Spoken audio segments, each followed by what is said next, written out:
Hi, I'm Bob Moncur and you're watching Newcastle Fans TV. Hello Newcastle Fans TV. So we've got two videos put into one for you today. We've got a few things to talk about. We're going to be having a look at obviously the lineups of the Bristol City game, the game itself. We're going to hear from Rafa Benitez and Matt Ritchie on the game. Have a little talk about obviously the result and the players' performances and so on. What we'll do after that is we'll move on to Brighton. We're going to have a look at Brighton's last lineup because they dismantled Reading on the weekend. The last 6 results. Have a look at their top scorers because they've got 4 players in double figures as well, so players to watch out for. We'll have a little chat about Newcastle, how I think they may line up. Obviously ask you guys the question, do we change the goalkeeper? Do we change any of the defence? Do we change Mitrovic? How will Newcastle play? So let's begin obviously with the game on Saturday. As you might realise, I am a little bit tired, I'm a little bit rough, I'm hungover from my night out on Saturday night, but there's plenty of videos on the channel, there's loads of fan cams, there's the match experience as well. So let's have a chat. Let's begin with the lineups. So this is how Bristol City lined up against us. So it was Guy Farrer in goal, then Viner, who had a nightmare against Atsu, didn't he? Flint right, then Brian at left back, Gary O'Neill in the middle, Cotterill was playing out wide, Smith in the middle, Reid in the middle, Odawa was out on the wing, and it was Wilbraham up top as well. Let's look at Newcastle. So I got 10 out of 11 right on this one. So it was Darlow in goal, Yedlin at right back, Lascelles and Clark at centre back, Dummett at left back. In the middle was Shelvey and Colback. On the right was Ritchie. On the left, which is Atsu, which I got correct. The only one I didn't was Perez, because I thought Diame might start, but he went for Perez in the number 10, and of course Mitrovic up top. So not too many shocks for me. A lot of people were surprised with Atsu, but as you guys know in the preview, I said you've got to start and give him the ball, and he'll run at the defenders, and he did it. But we'll come on to players later on. So let's talk about the game then. Really, really frustrating. For the first time in a good few months, I heard look like, I could be wrong on this, that the East End were booing Newcastle off at the first half, which is wrong. You shouldn't boo the side off, but Newcastle were really, really poor in the first half. It was awful. The atmosphere was weak. Everybody was swearing around. We didn't get off to the greatest start, conceding early within the first 10 minutes. It was miscommunication. Who was picking up Wilbraham? We thought was offside. A lot of the fans did, and fan cams thought it was offside, but it looks like it was onside. But great header, don't get me wrong. Newcastle's marking was just all over the place. They've gone through the set pieces in training. You know, they talk to each other. Clark and Lascelles are talkers. Who knows? And then what made it worse is the lack of communication. Again, when we conceded as well, and it was coming. The second goal was coming, but we wouldn't have thought it would be like our own downfall. Yeah, long ball over the top, which Bristol City were doing all the way through that first half. They were targeting Wilbraham, and he was bullying the Lascelles, he was bullying Clark, he was bullying Dummett, and he was winning everything. And Bristol City's players were just feeding off from left, right, and centre, and it was working for them. And it was hitting Hope ball. It didn't go to Wilbraham this time. Dummett nods it towards Darlow. Darlow's way out of his goal. And then Welsh International Cotterill taps in, and the communication again. It's not the first time we've seen it. We've seen it with Aston Villa when Clark headed in past his own net. Darlow comes out. What happened there? We've seen it with obviously Norwich. Darlow cost a goal, and again, he cost a goal on the weekend. Yes, Dummett's at fault as well. Both of them are at fault, but we're seeing too many errors from Darlow. A few weeks back, remember when he done that wonder save when he came out and tried to claim the ball and slid outside his box and let it go? It was against Rotherham, and they've done that marvellous acrobatic save. But for me, he's done more mistakes than what actually Matt Sells has this season, and obviously he's played a lot more games, of course, I understand, but he's chucked away 6 points. We've lost 2 points each game with Darlow. So it's an interesting one. You know, we'll come back to that towards the end of the video. Would you play him? But going in, and it wasn't just that, they had a couple of other chances as well in that first half. They could have easily gone 3 or 4. Yedlin give the ball away, and they had a curler which Darlow easily saved, and it was just awful from Newcastle.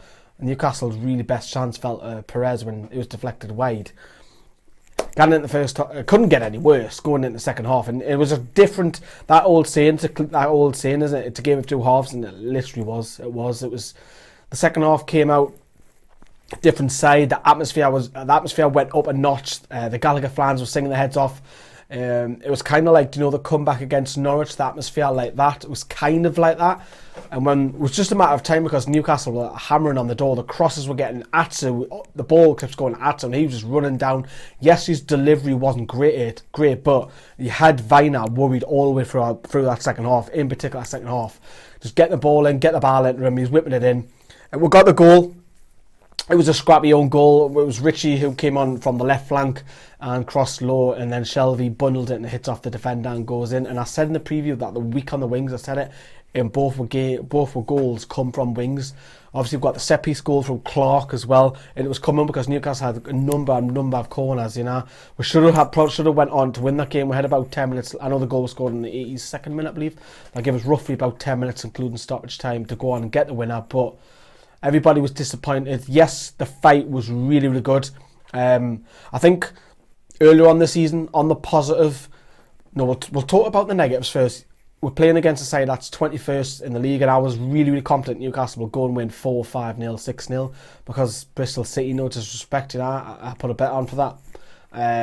So, the 21st in the league, fighting for their lives. Newcastle should be beating these teams. We've seen it against Wolves and Blackburn. But on the positive, though, Newcastle came back. That's, I think, what people are forgetting, that they came back and grabbed something from the game. Like I said, Wolves, Blackburn, Huddersfield at home, we didn't get anything. There was no fight. And we got that fight back and we got the goals, kept the unbeaten run. It's still a point, and earlier on the season that would have been a defeat. So it's still a point. Everybody doom and gloom after fan cams and all of that. But, let's hear from Matt Ritchie, but first he has Rafa Benitez. The players, they were pushing all the time. The fans were trying to help, so it was a great communication between fans and players. It was a pity because I think that this third goal could be even better in terms of to improve, to strengthen this connection between fans and players. It was a good second half.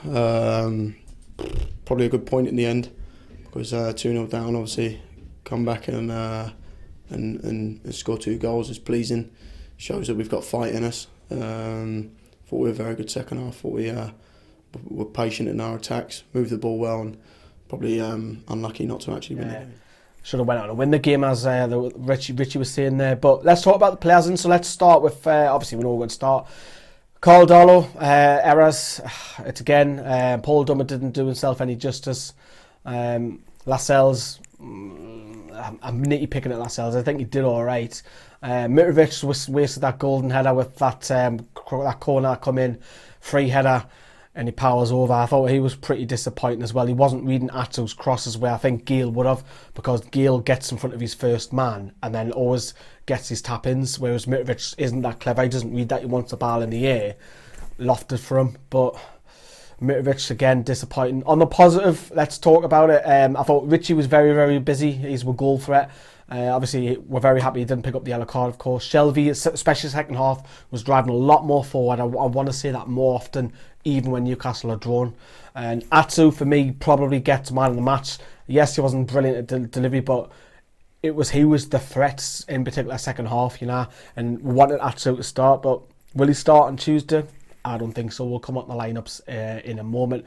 We'll also have a look at the league table as well in a second as well. Let's move on now to Tuesday's game, the massive game, biggest game this season, would you say? Obviously, we know we've got a tough fixtures with obviously Brighton, and then we've obviously Huddersfield, Reading.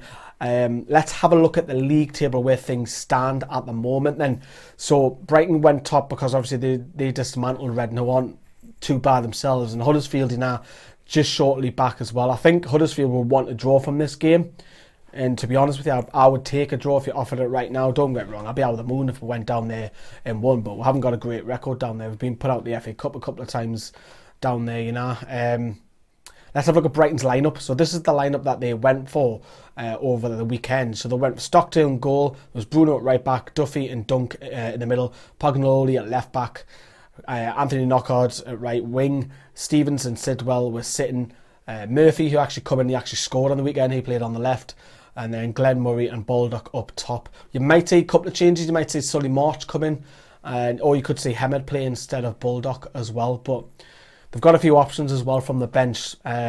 It's going to be difficult. It's going to be difficult. I mean, you're going to ask how you got to stop the crosses in coming from Murray because he's a fox in the box. You've got to stop that first of all. So there's problem one. Problem two is you've got to stop the wingers. How are you going to stop if Solly March does start? How are you going to stop him? But more importantly, how is Paul Dummett? Paul Dummett had in his back pocket, St James's. Can he ask the same again of Paul Dummett to stop Knockout cutting in on his left, stop him from getting an assist, stop him from getting a goal? It's a difficult task, you know. Obviously, they're great at the back with Lewis Dunk as well.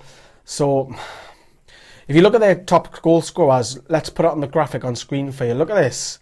Look at them 4 players. They're attacking 4. Murray on 16, Knockout on 11, Hemed on 10, Baldock on 10. I think the next player's only got 2 or 3. So it's what if you stop those 4 in what 3 out of 4 of them will play. Newcastle will probably go on and win this game, but that's a big ask, isn't it? Keeping 3 players quiet. It has happened, don't get me wrong. If you look at the last 6 results, let's have a look at that. They've won 3, drawn 2, lost the 1 against Huddersfield away, scored an impressive 14 goals in the last 6 games, so they probably are going to score against one Tuesday night. But if you look at that against column, that isn't too clever. Yes, I know they've kept 2 clean sheets in the last 2 games, but 8 goals conceded in them run of fixtures as well, you know. So Newcastle are going to have to score to get out. If Newcastle don't score, Brighton will. We will get beat, you know. Let's have a look at Newcastle's lineup, what I think it may be. So what I think you'll go with, I think you will play Darlow in goal. I think it's a little bit too soon for Nita, so I think you'll go with Yedlin, Lascelles and Clark. I think you'll carry on Dummett despite his error with obviously Darlow. Richie on the right flank, Shelvey and Colback in the middle. You might, if we're chasing, you might see Diarmi drop back into Colback's position. I think you will play Gouffran despite Atsu having a great game on Saturday. I think you will go Gouffran because this will be a workman-like team. Diarmi in the 10, I think he'll come in for Perez because Diarmi's got the better link-up play, which Newcastle will need. And look at that, I'm going to go for Murphy. I think you'll go for Murphy in this game. I'm very surprised if Mitrovic starts because Mitrovic hasn't been great. So Murphy for me. And how will Newcastle line up? I mean, like a Newcastle going to play deep. I think they'll play deep. I think Newcastle want to keep the ball as much as possible. Just play it along the back, play it in midfield. I think we'll hit them on the counter as well. That's why I think second half in particular, Atsu could be key. I don't think they'll start Atsu. I want him to start, don't get me wrong, but I don't think he will. I think Atsu second half to stretch the defence is an option that you do have as well. How are Newcastle going to play? How are they going to stop Brighton? It's a conundrum, isn't it? I mean, I'll take a point. I'll take a point. I think Newcastle, like I said, will play deep, hit them on the counter. That's how I think Newcastle will set up. It's going to be on TV, of course. We'll all be glued to the sets, keeping an eye on, obviously, the score. And obviously, Huddersfield will want this to be a draw, won't they? But it's a toughie. It's a toughie. Disappointing. Let me know what you think of Bristol City. Obviously, because I know the review was out late because of all the videos beforehand about the results. What do we do with Darlow? Do we change the keeper? What do we do with Mitrovic? Do we bring Murphy in? Let us know what you think of that. And of course, the big one, Brighton, tomorrow. What do you want? What would you take right now? Put it in the comments box. What would you take? Obviously, I'll be back. Keep an eye for social media. Keep an eye on my website. Obviously, that's got articles from you fans. If you want to write for us, of course, have a look at that. Obviously, the website's up to date every day. And of course, Facebook is, Twitter is.